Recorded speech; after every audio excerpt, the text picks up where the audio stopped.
um, for those who don't see it. Right, so we'll talk about some second semester project stuff. I have a loose plan. We've talked about some of this in the SDJ2 sessions, but we're just going to go through it again. It seems that I have more people showing up today than I have seen in a long time, so maybe some of you will see this for the first time, right? So we'll start with the reports. We have something about how and what to hand in. That's pretty important that you do it correct, otherwise you may not be allowed to go to the exam.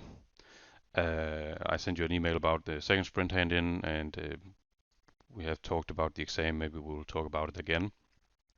So that's the plan. We'll start with the reports. Let me just find that one. So I have the project report. Oh, before we get to this one, I have made this. I'm fairly sure I've mentioned it before, but in the SEP2 course, there's the top content. You can find some links here, and there's the project report template and process report and some guidelines and other interesting stuff. So that should be the latest template. That's the one I have here. Um,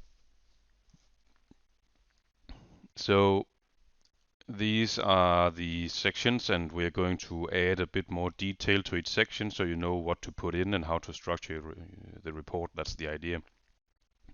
So we just start from the top. There is an abstract.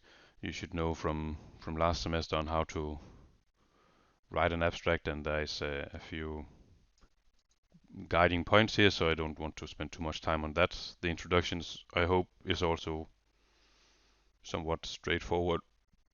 Often you take part of the background description from your project description. That's sort of the same starting point, and then you can move on to introduce the report and the project. That's a typical approach. I hope you are just, you'll start yelling if I say something you don't agree with. Yep, so far so good. I haven't said much, so in the first 2.5 minutes I haven't messed up, so that's a good start. All right, so um, the analysis. This is obviously the most interesting section of the entire report. Now that Ib is here, you start off with your requirements. Right, there's a comment that you should make your requirements smart. I hope that we have talked about that. I know we have, so I hope you have followed that. You could also use the Moscow to sort them or uh, order your requirements. So these are your user stories, and the user stories you made in the beginning. That's what we put in here. I believe you also used user stories on the first semester, but sometimes we have some who use other types of requirements, and they tend to put that in here as well. But this is just your user stories. That's what we want them in your functional requirements. That's where you put your user stories. And then you have your non-functional requirements, you put them here. And that's it. I hope the rest of you is also allowed to jump in if you have a question, and I'm watching the SDJ2 X chat room as well if you write questions in there. Um, so I hope the starting points here should not add too much to the confusion. But then there's a lot of blank space here, and we have to put more into the analysis section, and that's sort of what we're going to fill out now. So after your non-functional requirements, you would often put your use case diagram, because that's sort of a quick overview of the functional requirements. So the use case diagram can make it easier to see what can you actually do with the system. So that would be the next step. I think I just put in, you put your functional, nope, the use case diagram. So you create a new section 2.4 use case diagram. Then we move on to your use case descriptions. Often you would pick for example, 2 use case descriptions and put into the report, and you would put the rest of them in the appendix, and you would remember to reference that appendix. See the other use case descriptions in appendix, I don't know, B7 or whatever you have named them, maybe just B. Right? Always reference your appendices. If you don't do that, they don't exist. That's sort of the guideline. So you have your use case diagram, use case descriptions, and this is also where you would put any activity diagrams and system sequence diagrams related to those 3 use case descriptions. So there is a connection, right? I don't want to see one use case description and then an unrelated activity diagram. That's just confusing, because then I can't really relate the activity diagram to anything. So these 2 or 3 use case descriptions that you have put into the report, you should try to pick some interesting ones so you can use them as examples throughout the rest of the report, throughout the rest of the other sections further down. So activity diagrams and system sequence diagrams, and then the domain model, as I'm sure we've talked about, that's sort of the end result of the analysis. So that also comes at the end of the analysis section. That's again a summation of everything we have made in the analysis, you could say. So that goes at the end, so that we have this natural flow through the report, and I'm not introduced to things that I don't understand, because it requires me to read other things that comes further down in the report. So we want to make it easy for the reader to follow along. And we do that by sort of giving an introduction and a quick overview, and then we can dig into details more and more as we move through a section. That's also an approach that we use for the other sections.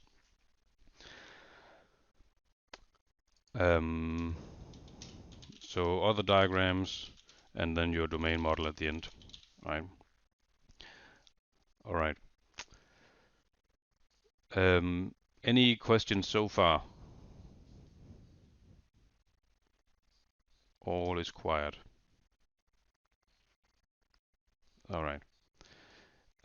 So as I said, pick 1 or 2, 3 use case descriptions, use them, put them in your report, and use them as examples for the rest of your system.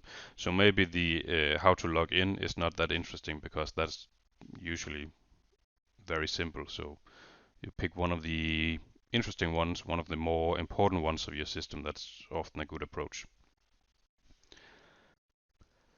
Well, you put all your functional requirements, all your user stories, they go in here, and even those you have not finished. So that's your starting point. That's what you want to achieve. You have, I hope you only do use case descriptions for the user stories that you have worked on, right? So we don't do all the analysis first. We do, for each sprint we take out a use case description, and then we start refining that and work on that user story.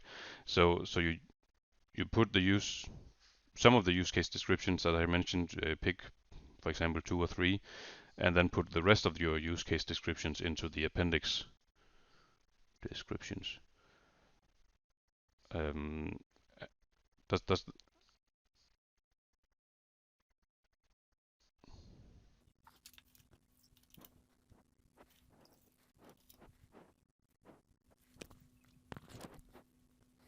Yeah, did that answer the question? I think, Anton, was it you? Yeah, okay. All right. Anything else? Otherwise, we move on to the next section. All right. Just as quiet as in the classroom. So the design section, again, we don't have that many sub points, so it's just an overview initially here. What do you put in it?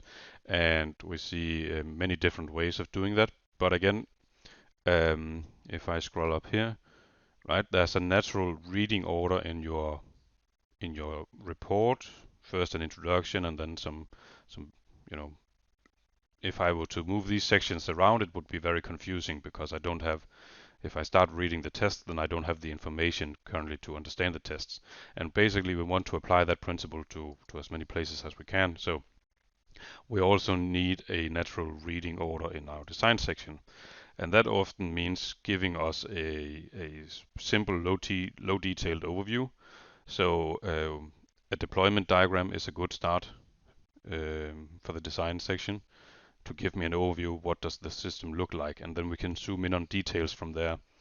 So a deployment diagram first, then I would like a what I call low detail class diagram. So that's a class diagram without any methods or variables, field variables. So sort of an empty class diagram, but it's just again to get a low detailed overview of your system, so I have some kind of rough idea of what I'm about to try to understand. And then you put the high detailed class diagram in your appendix probably. But again, that means we introduce information step by step to the reader, so hopefully that makes it easier to understand what's going on. And then we can dig into the details afterwards. That is also suggested here, right? You can talk about the technologies that you have used. For example, you can argue whether you have to pick between IMI and sockets, for example. So you could discuss that here. Maybe you have used some third-party libraries. I know some of you are using JPhoenix. That could also be discussed here. So there are some design choices and some choice of tools that could be interesting to talk about in the design section. It's also where you will focus on your design patterns, how you have implemented them. So show a zoomed in part of your class diagram. You put in your sequence diagrams, other types of dynamic interaction diagrams if you have those. You could talk about your UI design choices. And we need the ER diagram, and we discussed something at some point about what to put in here about the last semester we got some wrong ER diagrams. I just remember now. So what is it do we call it the physical diagram, the one that actually matches your database?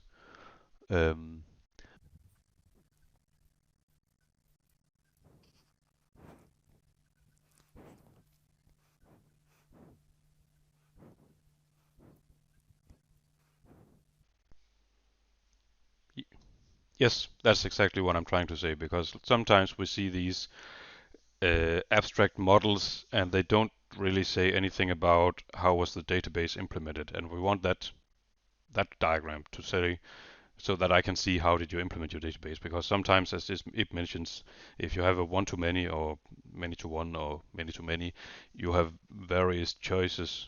Well, many, I guess you just have that one choice, I don't know, but the other, you have different options for implementing a many-to-one relationship or one-to-many, and we want to see from your diagram whether you used a foreign keys or if you used an extra table or that kind of thing. So I think it's called the physical diagram. It's the one that matches your implementation. That's what we want to see in here. I hope that makes sense. No one is complaining within 2 seconds, so that's probably good. Yep.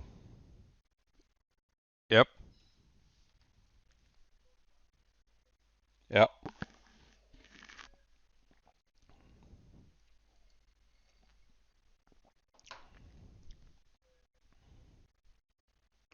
Yeah. Yep. I realized now probably I'm not recording computer sound, so I don't know if it will be on the video. So I'm just sort of repeating to sum up, because I also have a comment. But the package diagram, that's a good so another good way to introduce the low detailed overview. So if you haven't talked about the deployment diagram, but then the next step could be the package diagram and then the low detail class diagram. So that's a good point. The design is also where I would like some comments on how you applied solid design principles. So the separation of concern, but also uh,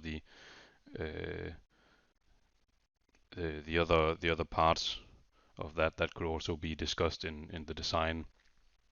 How you have followed those. That would be nice to see. All right. Um, I think that's the design. Do I have any design pad on sequence diagrams? I think that's what we put in there. Yeah. All right. Then we move on to the implementation, and as it suggested somewhere, an idea is to explain a complete path through your system. So this is sort of like a very elaborate sequence diagram. You show the code snippets. Usually this would again um, be hinged on your use case description that you put in here as the example. So remember we put in a use case description and we use that as example throughout the rest of the report. So there's some sort of connection between the sections, and we can take that user story or use case description and use to describe the code here, this path through the system. So that could be the one you're focusing on. Um, and I would also like a sort of focused description on your, well, you could do some of the design patterns. Some of them are more interesting than others. Um, and then a focused description of your client-server connection, how you have set that up. Um, there are various ways to do it with sockets, and for RMI you can be even more flexible. So that's also interesting to see how you have designed and implemented that. I would like to see that. Um, so I think I have fewer comments for the implementation than the design section. Most of it is, described here. I don't have the same strict order. Um, I do have a comment about often we see some code snippet just thrown in and there's no textual description or comments to that. So whenever you insert a diagram, a picture, a graph, or whatever, you should also always comment on that, describe what is it actually I'm looking at. If you just show some code fragment without writing anything about it, then I'm going to be very confused most likely and wonder why is it here? What am I looking at? Is it even interesting, or did you just pick something random from your code? Um, so always comment on the images and graphs and pictures you put in here, and yeah, also for your code snippets. All right. Yep. So good point about using those user stories and the same ones throughout your report. So we have that connection all the way through. Yes. And that moves us to the testing part. Oh yeah. Again, I assume you covered some kind of test documentation, Ib. Maybe you're better at explaining this part, what we actually expect to see in here. The acceptance testing is the important part in the report, I would say, and then pick a few examples for the unit test, describe how you did that, but that's more difficult to document, and the same thing for the integration test. It cannot, maybe it's not sort of the same structure that you click somewhere and then you expect the system to react and then so I think that's a different kind of description you do for those.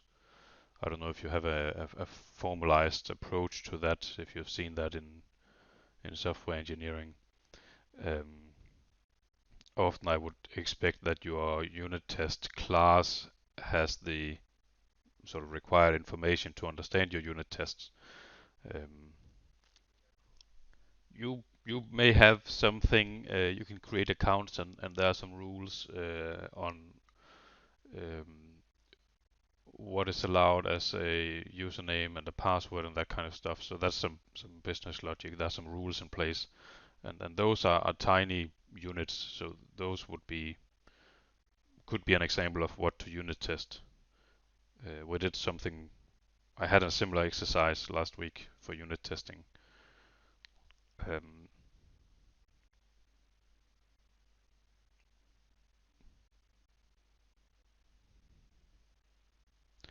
Yeah, but unit that's the smallest piece basically. So if we unit test, then we unit test the small piece. Your integration tests could then be that you insert the values in your view model and push them to the model, and then I don't know if that logic is in your model or on the server side, and then you get a response back. So that's sort of when you have verified that your registration class checker, what was it called, registration checker, that the functionality of that specific method works, then you check with your integration test that you can use that functionality through other classes, and that also works.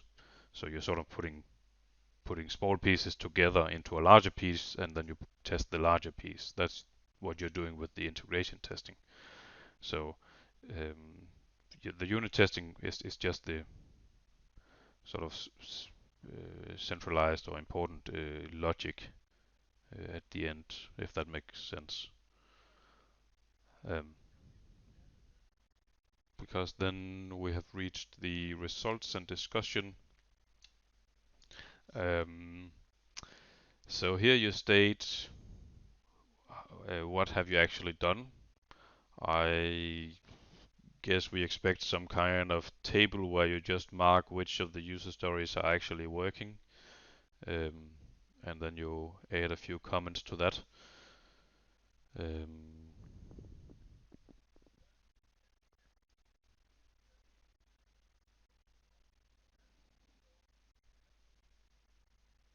yeah, yeah.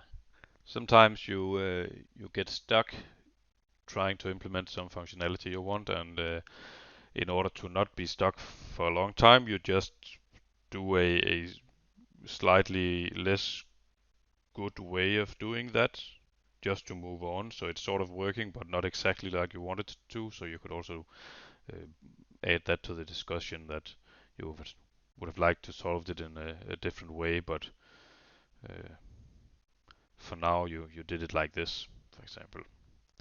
Um, that could also be in here.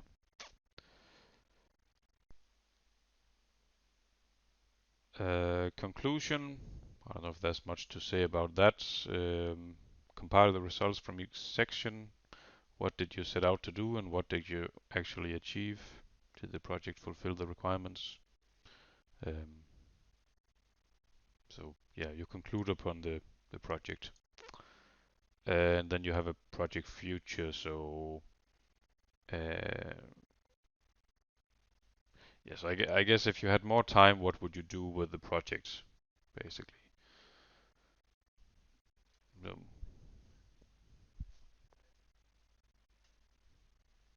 yep. Um, we have a reference list. So this is where you put all your sources. That should not be new. And then we have the appendices. And I would like a folder structure for your appendix. So uh, let me just. Right, we see all kinds of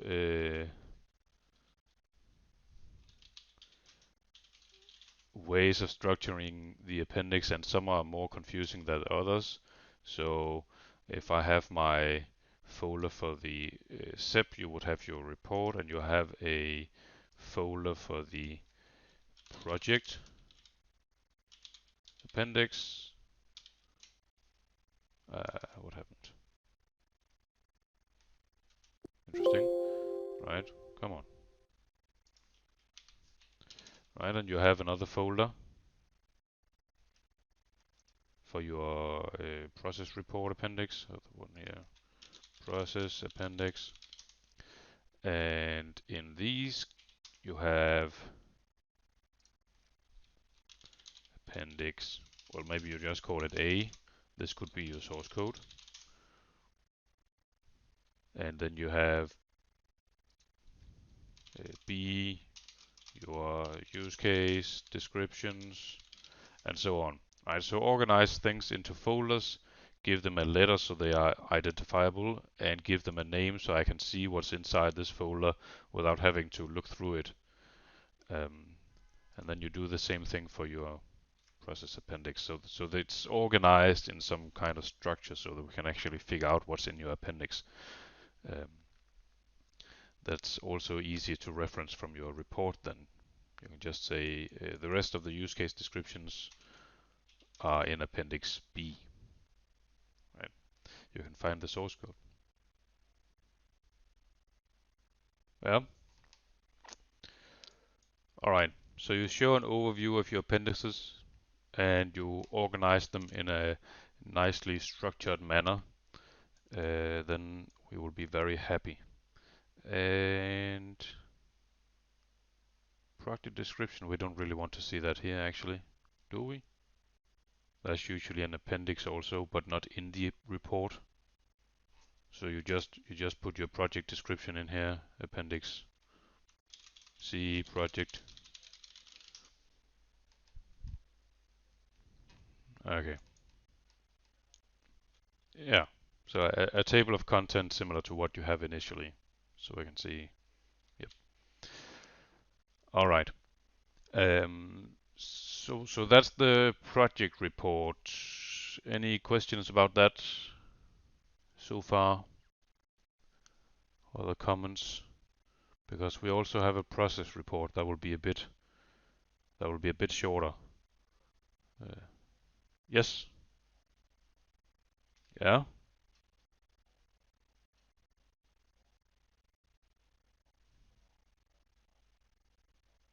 No. No. That's also an important point. We are not interested in that you can sort of reference theory. We are interested in how you have applied that theory.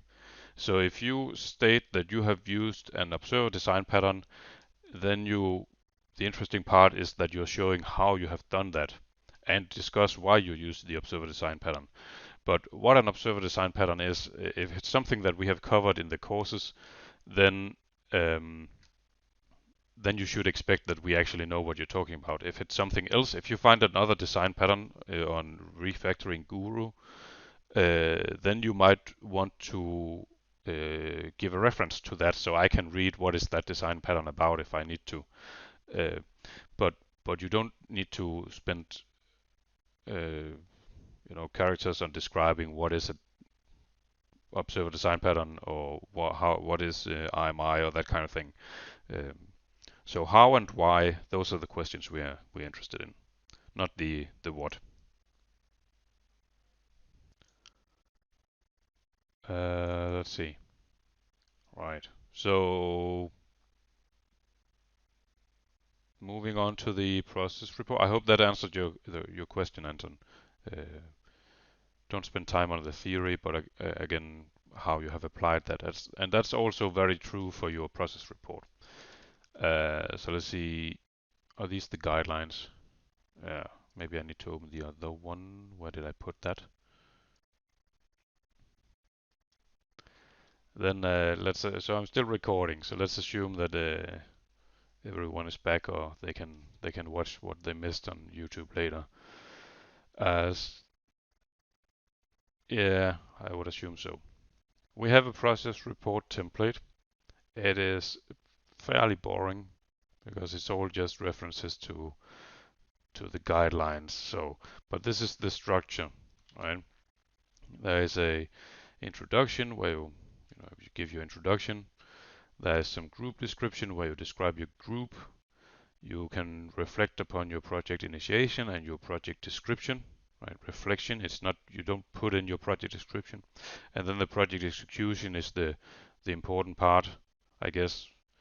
and you have some personal reflections and some other stuff at the end. So if we were to um, look at the guidelines, there's a bunch of stuff that you have probably seen last semester with Mona. Um, Something about what kind of language do you write in, conventions. You should use slang apparently. Um, so front matter, you have a cover and a title page and a table of content, the usual stuff. The main matter is where you put all the things. So these sections here, right? Those are the runs from our report. Factual description of process, introduction. I guess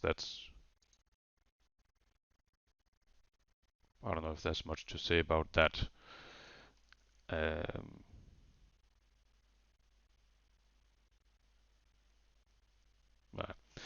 the group description, right? This is where you put stuff from last semester, cultural background, your uh, personalities, what did you learn, right?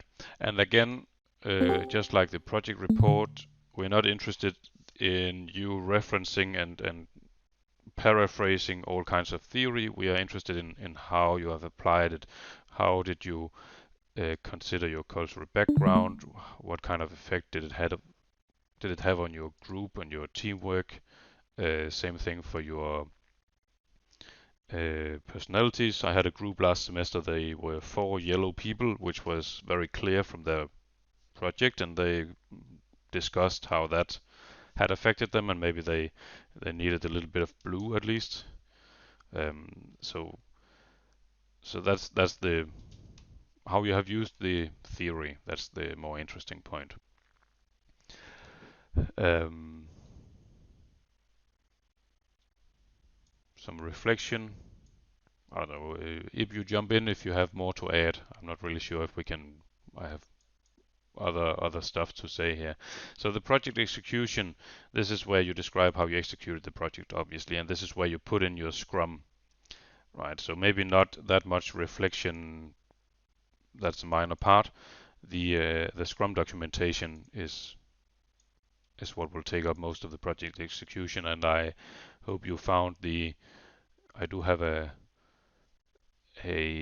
video on how to document Scrum in the process report.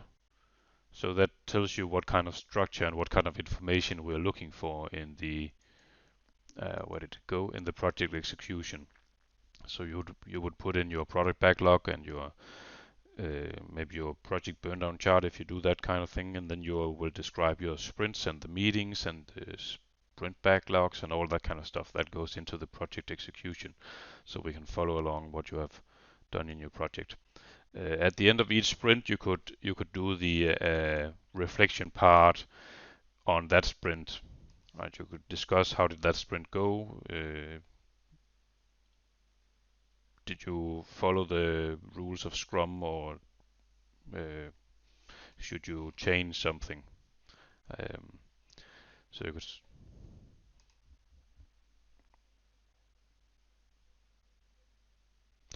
Yeah, but I guess the sprint retrospective is how did the team go, but yeah, okay, but you can probably also put in did you follow Scrum the way you should, that kind of thing. Um, yeah, so you're probably right. We can add the reflections could go into those two meetings, I guess. The point you're referencing is that you put in your product backlog. So same structure with just like the other report. We would like some kind of sort of introduction and overview. So that's where I would like to see the product backlog. And also, if there's a project burn down chart, I would like to have that up front, so I sort of have an overview of how the project went. And then for each of the sprints, they put in their sprint burn down charts. All right. Um, yeah. So your Scrum goes in here, um, and then at the end you have your personal reflections. There are Right, but you've done personal reflections before, so I hope you know what to put here. You can reflect a bit upon the supervision. Sometimes that's easier than other times. In SEP 2, we have a tendency to have some sort of loosely supervision where you just send us an email and then we ask you, or you write to us on Discord or something like that. So maybe there's not much to state about those. But yeah, uh, maybe you have some reflections on the supervision. Um, yeah, for example, that could be one approach. Um,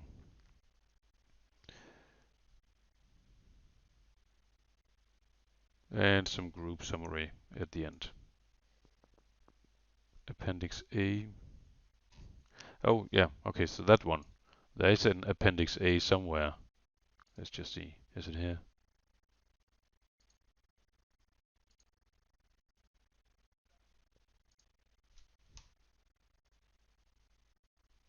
Portfolio. Ah, okay. Yeah, so okay, so there are some points to consider. So they did not reference Appendix A earlier on, even though they had a project initiation. I didn't see it at least. Um, Personal reflection, right? There's a long list of points here. You don't have to cover them all, but maybe you can consider some of them. It's just inspiration. Um,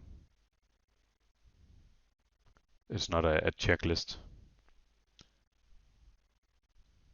but it's a good starting point.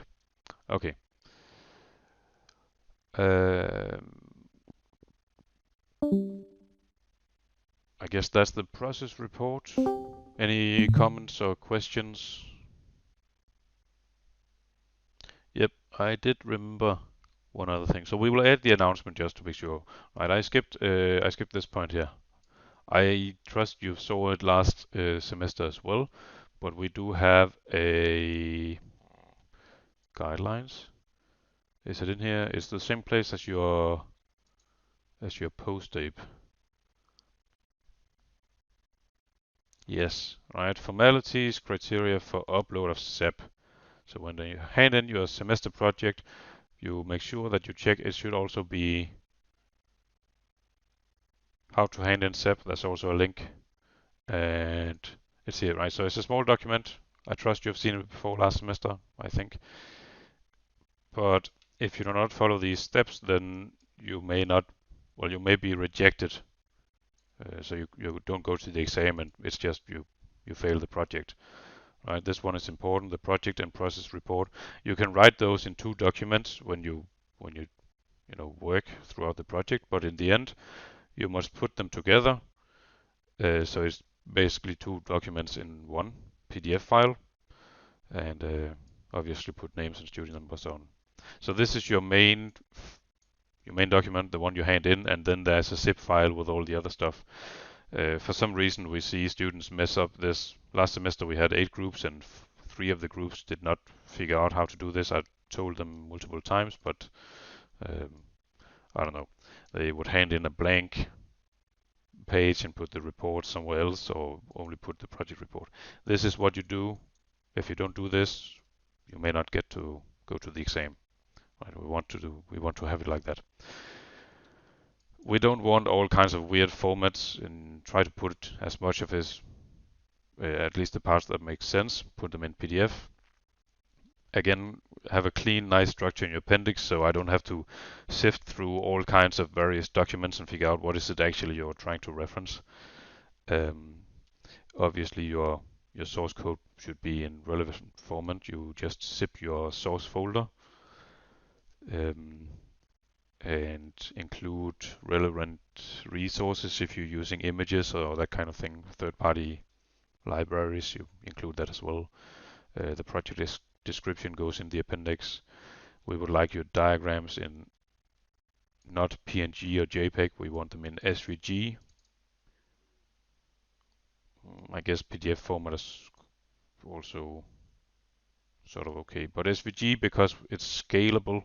so I can zoom in and actually see something. I have seen too many class diagrams in PNG format, and I cannot see what's actually going on because it's so pixelated and blurry. So do some kind of validation check that you can actually read what's on the diagram, please.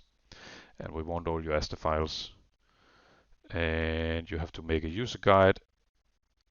I guess you did that last time. Description of how to use the system. And the installation guide, that's for me. I just expect a text file with 7 points or something like that. How do I run your system? If I import it into Atelier, what do I need to change to run it? Which classes do I need to run? I would assume that I need to change some password to Postgres somewhere. Where do I do that? Maybe you have a main method to set up some dummy data in the database. So I would run that. And then I need to start the server from some class, and then I need to start the client from some class, and then my system is running, and then I can go to the user guide and figure out how to actually use your system. So the user guide is for the customer. The installation guide, that's just for me. How do I run your program? And if he's interested. Right. Everything in a zip folder.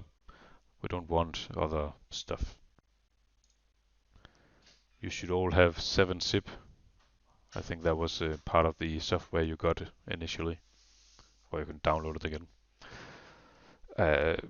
So I do think this is fairly straightforward. Please follow the guidelines here. That would help us a lot. I will try to send out a reminder again. That was definitely needed last semester, so maybe you need it as well. Just to be sure. Alright. Now I think we're done. It's only 4 points, right? I haven't missed anything else. We talked about the reports and what to hand in, and we have the second sprint hand in when you're done with it. You're doing various length of sprints, so maybe it would be nice if you send us an email when you have handed something in, just to let us know that you are now done with your second sprint. And still no questions about the exam? Nope. Then now we are done for today. Alright. Was it just have a nice day, or was it a question, Ip? Yes, okay. You lagged out. Alright, so thank you all for joining in, and see you around. Listen to you around, I guess. So have a nice day.